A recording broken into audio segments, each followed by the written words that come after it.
the brand even got started was I woke up at 4 in the morning with this idea in my head. I wrote it all down, called my designer the next day, sent some pictures, and just said, I know what this needs to be. Jay Williams is the mind behind Freebird, the spring water brand that's naturally sourced from the Appalachians.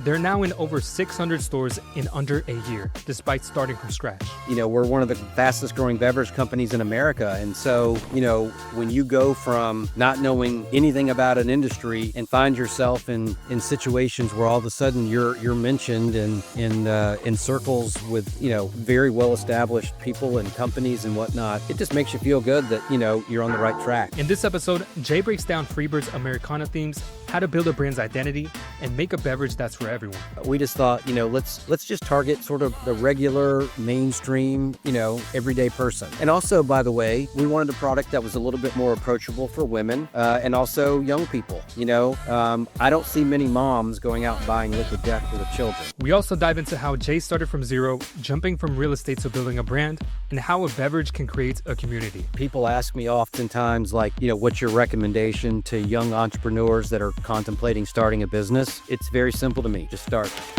All right, everyone. Welcome back to the Duck Pond Podcast. Today's guest is Jay Williams, the man who traded a successful real estate career to launch Freebird, the southern spring water for everyday heroes of America.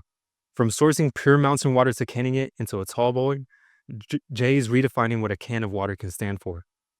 Jay, happy to have you here. Hey, thank you so much for having me. I appreciate it. Absolutely. So I really want to dive into what really inspired you to transition from real estate. You've been doing that for over 2 decades and jumping into CPG with Freebird. Yeah. It's not the normal transition, real estate development to beverage. I don't know of many people who have made that pivot, but it's something that I wanted to do for a long time. One thing about real estate is, it's a tough business, and it's a grind, and it's a lot of problem solving. I guess that's all businesses, but there isn't as much of a creative outlet. And one part of just my personality and my mindset is, I'm a creative person, and so I always had envisioned doing something that allowed a little bit more of my creative part of my mind to be utilized in business. And so when I started thinking about the beverage business, one of the things I loved about it was the whole aspect of branding, because I'm selling water. At the end of the day, selling water can be difficult. It's the most available resource on the planet. So how do you sell it? And it comes down to branding. And so, when contemplating the move, what really drove me to make the decision was that I saw a place in the market for a product like Freebird, and I knew that the branding element was going to be super important, and that drove my decision to make the move. I love it. And what would a typical day be like for you during real estate, and how does that impact what you're doing now with Freebird? That's a good question. Very, very different. In the real estate development world, you're constantly solving problems, putting out fires. That's not to say that, you're making mistakes. It's just there's so many intricate elements of building a project. And inevitably things come up that need to be resolved. Timing gets messed up because you're relying on so many different people. And it's also a very long process when you're building a project like I did, building apartments and student housing. You may identify from the moment you identify a piece of land to the time that you have a completed project, it may be 5-6 years. So that horizon makes for a very long, drawn out process. And obviously, there's a lot of risk involved. On the beverage side, it's nice because you get a lot more immediate feedback.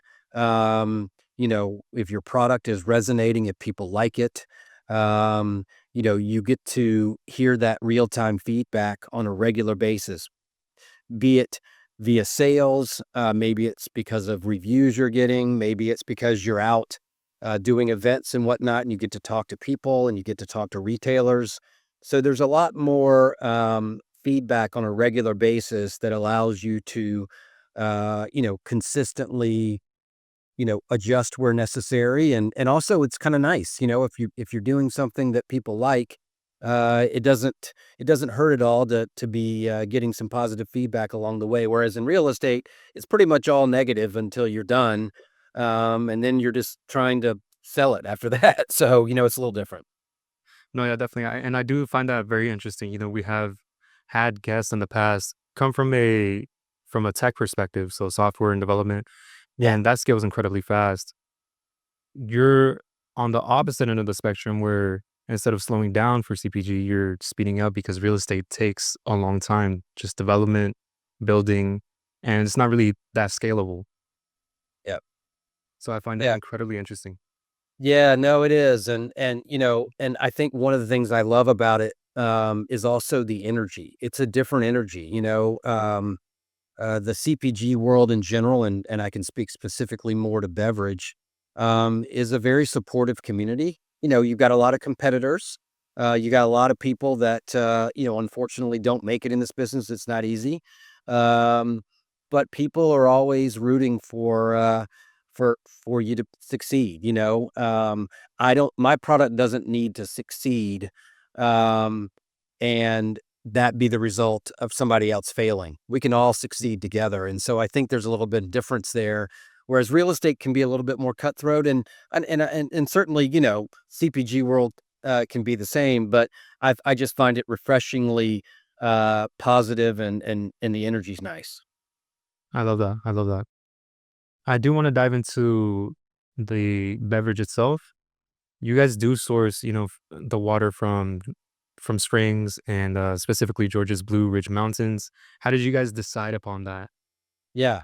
Yeah, it's a good question. So the process was really interesting. So when we were contemplating, what the actual product was gonna be, we didn't wanna do a, purified water, like some of the other more common, like Dasani, Aquafina. Those water, products are purified, meaning that they're just regular municipal water that goes through a process that then is being put into a bottle and so on. We wanted something a little bit different, and so the first thought was spring water. Spring water is very pure.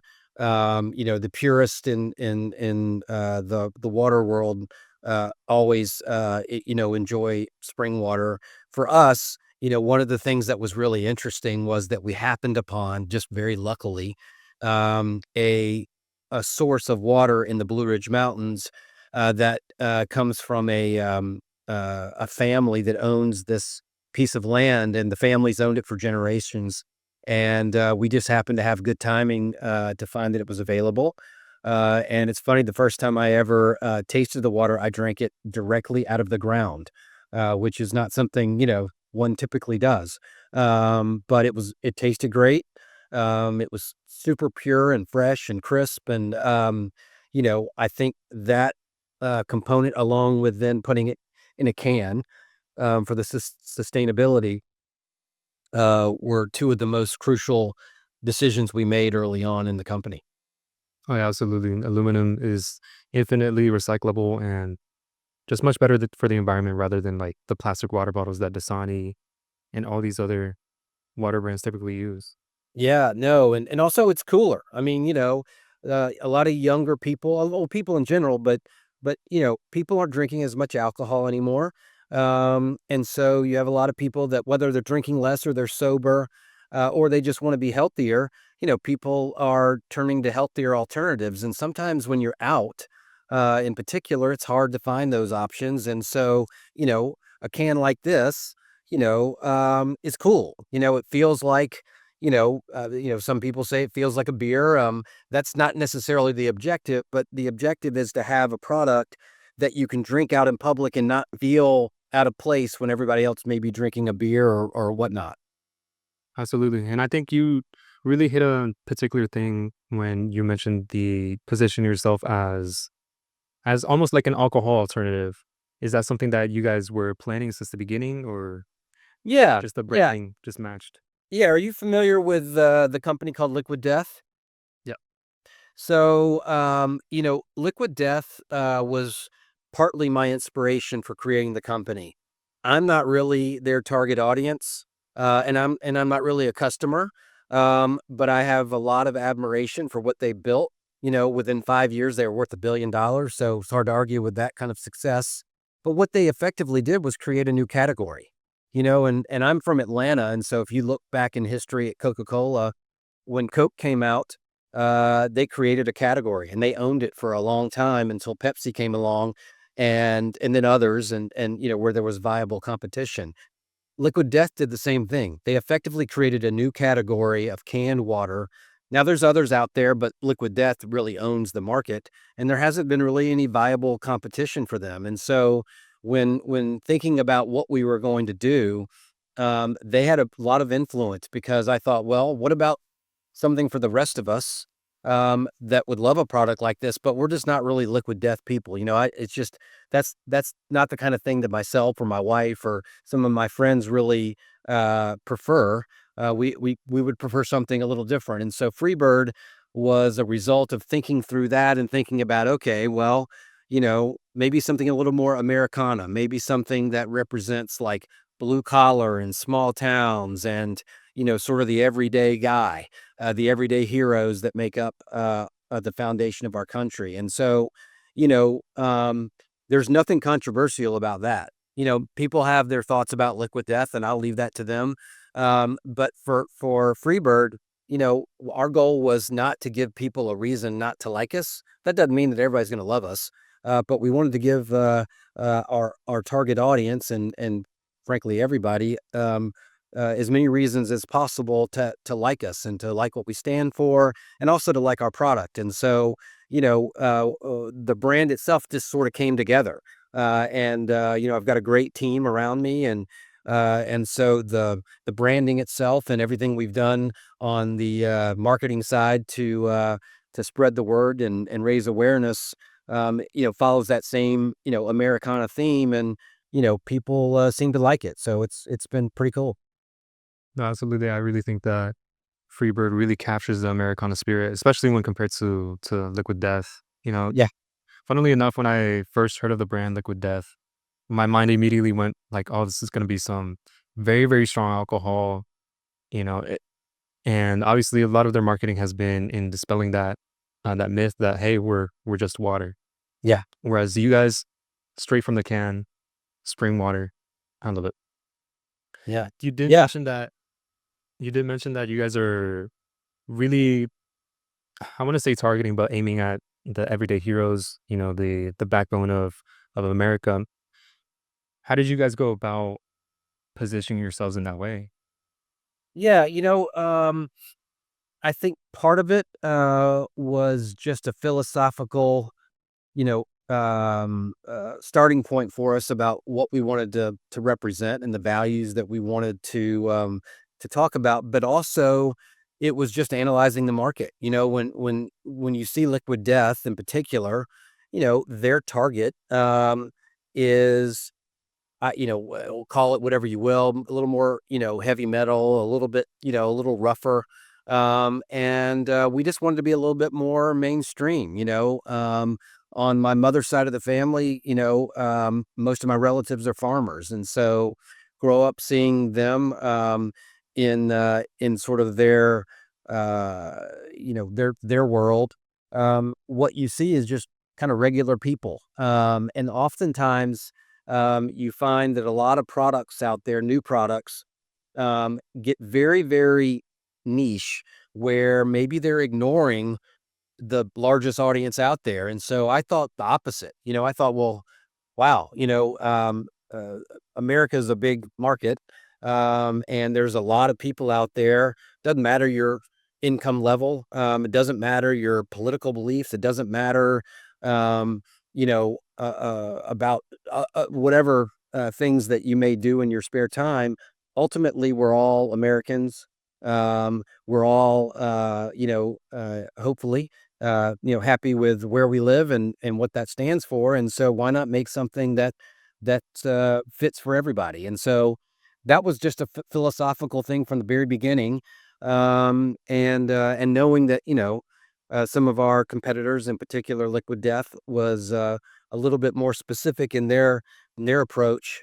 We just thought, let's just target sort of the regular mainstream, everyday person. And also, by the way, we wanted a product that was a little bit more approachable for women, and also young people. I don't see many moms going out and buying Liquid Death for their children. You know what I mean?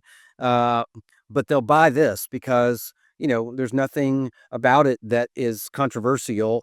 And so I think that from that perspective, it just gives us a little bit more of an audience there that we can talk to. I love that approach. You guys are very intentional of putting that, in the forefront. And especially when compared to Liquid Death, because Liquid Death, they're doing their own thing, and you guys are aiming for that broader audience. Yeah.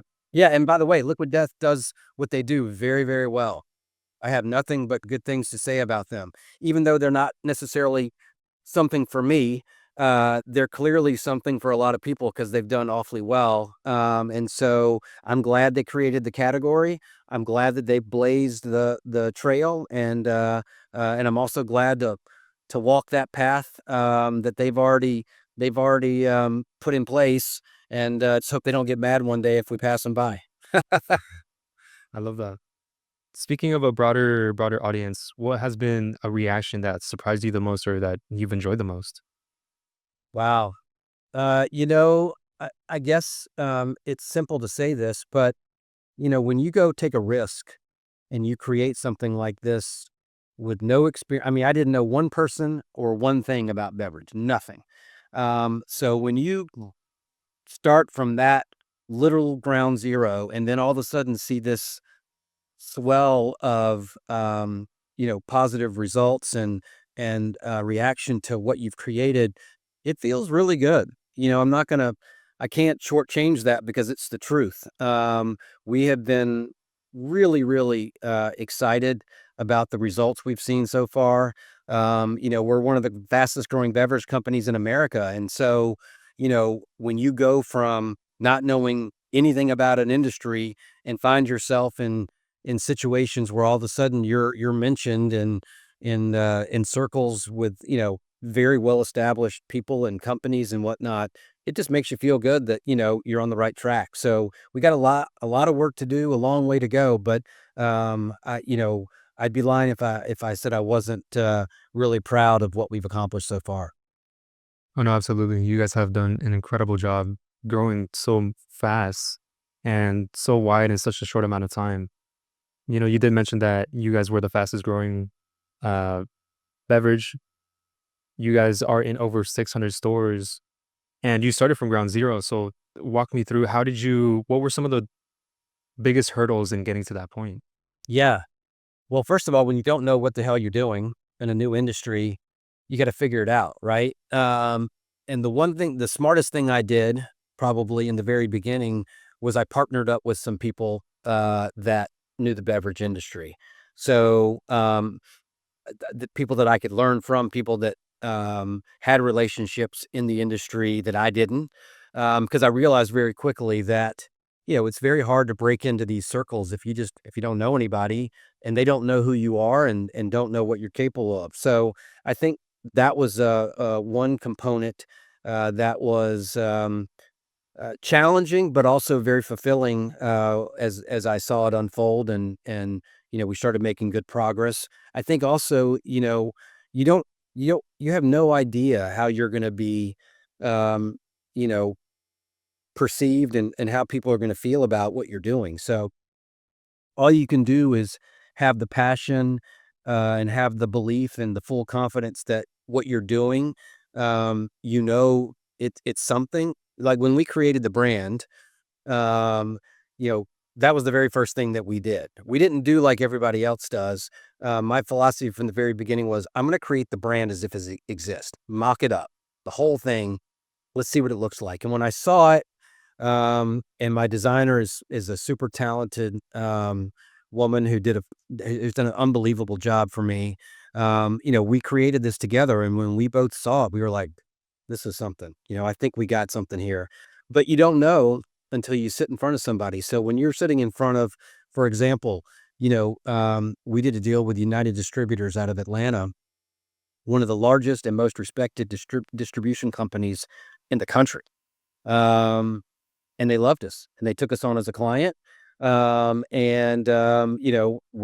forever thankful because that was the first real big relationship we had. And they could have easily just said, "No, go away. We don't like it," because they get people approaching them every day. And as a guy who am not from the industry, I had no idea what to expect, and so it was very fulfilling, and very, exciting to get the ball rolling with them, and that, obviously gave us a lot of credibility, which allowed us to make other relationships since then and, help propel us. But yeah, it was a little scary at the beginning because you just don't know what people are gonna think, but we've been delighted with the type of response we've gotten. Absolutely. And I do love the story that, you're sitting with your designer, creating the product, and you just think to yourself, this is it. You have something there. And the distributors, obviously, they saw that as well, which is why you guys got picked up. Yeah, yeah, I mean, the the you know, the way the brand even got started was I woke up at 4 in the morning with this idea in my head. I wrote it all down, called my designer the next day, sent some pictures, and just said, "This is I know what this needs to be." And within about a week, we had at least a prototype, and it shifted and changed a little bit over time. But after that first week, we pretty much had, the product, at least the basics of it, and we knew we were onto something. And so, yeah, it's pretty cool when you have that sort of aha moment where all of a sudden you're like, "Wow, I think we've hit on something here." But again, you never know because you end up in these conversations with people who have been in the industry for, forever. You don't know if they're just going to say no, or you're wrong, or, they could say anything. But when a lot of them started saying yes, then, that was pretty cool. I know, absolutely. And I think that also really highlights, a reason and why you transition from real estate to CPG. And it really shines, your creative aspects and, the results speak for themselves. Yeah. Yeah, I couldn't be more pleased, to think that we didn't enter our first store until probably, like, I don't know, May or June Mm. of this calendar year, and we're already in about 6 or 700, and we'll probably, double that by next spring, including some very big names that I can't talk about quite yet, but we'll be talking about soon. It's wild. It's been a wild ride, but it's awesome. What was going through your mind when you first saw the Freebird at the store? Oh gosh, I just got chills even you mentioning that. It was so great. Um, I remember it like it was yesterday because when I walked into the store, there was a woman in there who was buying one. And it turns out, I took a picture with her.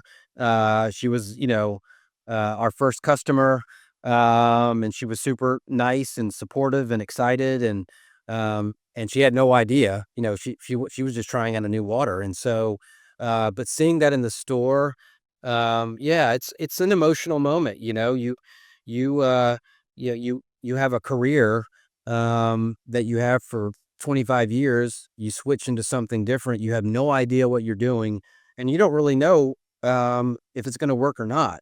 And you walk into a store and you see yourself on the product. I mean, you see your product on the shelf, and, it's a great feeling. And, what I always said was, "Put me on the shelf right next to Liquid Death," you know? And that's not me going to battle, by the way, that's just where I wanna be. I think that over time, the people that, are sort of Freebird people are gonna pick me, and the Liquid Death people, they'll pick them, and everybody's happy. But to be able to actually see that when that was sort of my thought all along, that was That was special, very Oh, special. yeah. Absolutely incredible. Especially And seeing by the way, yeah, and it doesn't get old. Every time I see us in a new store, I have like a little routine where I go into stores and I'll go buy 3 or 4 cans and I'll give them to customers in the store to try out. And um, and so I love doing that because it allows me to interact with the people and also get those real time reactions. That in itself is fulfilling and also validating when people like it. So yeah, a lot of that has absolutely been some of the best moments that we've had, just being able to actually see the fruits of our labor in the store in real time. I love it. You're connecting with community, you're seeing reactions, and you're on the shelf next to Liquid Death. Yeah. Yeah, pretty incredible, I could get real corny and say that's the American dream in some respect, but it kinda is because, everybody dreams of, like, a company they wanna start. It doesn't matter who you are, a lot of people don't go forward with it, but everybody thinks in their mind, "Wow, I should start a company like this or like that." And to actually do it and to actually see it working, is, it's something that's hard to put into words, but it's a lot of fun. Absolutely. I think one of my favorite quotes of all time is that luck favors the prepared, and you won't ever be prepared unless you take the first step. Oh, could not agree more. When people ask me oftentimes, like, what's your recommendation to young entrepreneurs that are contemplating starting a business? It's very simple to me. Just start because you can write the best business plan of all time. It can be 500 pages, but within a month, guess what? That 500 business page plan is probably going in the trash because everything changes the minute you start, and that's where you learn. And everything doesn't always go perfectly either. You've got to work through issues, but you got to be resilient enough and measured enough in your temperament to know how to deal with those circumstances. And I have the benefit of being around a little longer. So, there are plenty of people that are, 20 years old that are starting businesses for the first time and they haven't experienced certain problems or issues that they have to solve. So it's a little bit more difficult for them. For me, because I was in the real estate world and we were solving $1 million problems, on a daily basis, some of these other problems don't seem so big anymore. And so I don't freak out. I can determine what the right response is, and that experience helps me a little bit and gives me, I think, a bit of an advantage over maybe some of my younger competitors out there. I love that. And to continue this thread, one of my favorite questions to ask guests is what's one piece of advice that you would tell your day one self? Oh gosh, that is a great question. I think that if I were to go back and tell me anything day one, it's to just remind myself of the goal. Don't get caught up in all of the minutia that can make you stray away from your objectives. It's very easy to get so lost in all of the little problems that come up that you forget about what your mission is. And I think that ultimately it's easy to do because when you are day one and you are trying to figure it out and you're trying to learn and you're trying to you know, determine what the path is, sometimes you stray, you know, uh, unintentionally, into areas that are not part of what your primary objective is. And so I think that, going back to day one, and I think we've done a pretty good job of it, it's keep the main thing. Because it's easy to get caught up in all kinds of other stuff. Because that's the other thing. The beverage business is fun. There's all kinds of fun stuff we do, events that we do. We have cool merch. We're talking, we like celebrities. We got influencers. We're at concerts and rodeos and NASCAR races, all these cool things that we're doing. But at the end of the day, like, don't forget about the main thing. The main thing is we're selling Freebird. We're selling water. So let's keep the main thing. And that would be probably the number one piece of advice that I would tell anybody, quite frankly. I love that. Well, Jay, you and Freebird have made monumental strides in your brand in just under a year. I do want to ask you, where do you see Freebird in 3 to 5 years from now? Yeah. Well, what I hope is in within 3 years we should be, you know, national in our coverage. Right now, we're a little bit more southeast, but we're growing quickly. I think within 3 years we'll be everywhere across the country. Um, and I think we'll also add some different components to our brand, maybe some flavored waters, things like that that we're right now contemplating as far as our future planning. Yeah, and I think probably our retail footprint by that point in time will be pretty significant. And 5 years from now, who knows? Maybe maybe Coca-Cola down the street will come knocking on my door and want to do a deal. But I'm not building this company, by the way, to sell it. I'm building it to own it forever. If we're so lucky that somebody wants to come do a big deal with us one day, well, that will just be another validation point that means that we've done something right. But in the meantime, we just got a lot of work to do, and I'm thankful I've got a fantastic team. They make me look smarter, and so we'll just keep our head down and keep working hard. So hopefully, in 3 to 5 years, some of those things I talked about will come true, and we'll be on our way. That's great. I'm excited to see it. Well, Jay, this has been an incredible conversation. Where can people find you and Freebird? Thank you. Yeah. So right now, first and foremost, you can find us on Amazon. You can find us also at drinkfreebird.com, and then at drinkfreebird for all of our socials, where you can find out, what's going on within the company. And then from a retail footprint, we are now, I believe, as of the end of this year, we'll be in probably about 8 states. Um, Everywhere from Florida to Georgia, Tennessee, Alabama, North Carolina, South Carolina, and beyond. So look for us in convenience stores everywhere. And then I can't talk about it yet, but there'll be some cool big names that you know very well that we'll be announcing soon, and then that'll give just another element to our retail footprint where you can find us. But in the meantime, you know, uh, if you're somewhere not in those states, then go on Amazon and give us a shot. I love it. Well, Jay, thank you so much for your time. Thank you for your insights, and can't wait to try Freebird. Yeah, thank you, Rain. I really appreciate the time, and this has been great. And enjoyed it a lot.